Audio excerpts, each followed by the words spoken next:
Salom do'stlar. Nima uchun kompyuter savodxonligi muhimligini bilasizmi?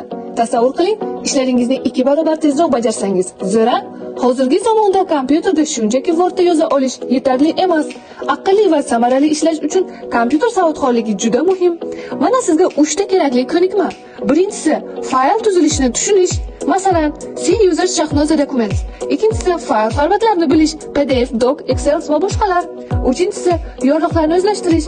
Masalan, Ctrl+Z va Alt+Tab va hokazo.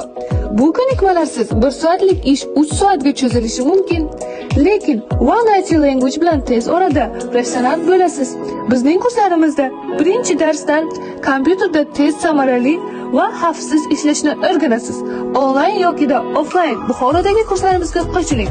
OneIT Language bilan unumdorligingizni oshiring va kelajagingizga sarmoya kiriting. Videodagi raqamlarga murojaat qiling, bugunoq ro'yxatdan o'ting.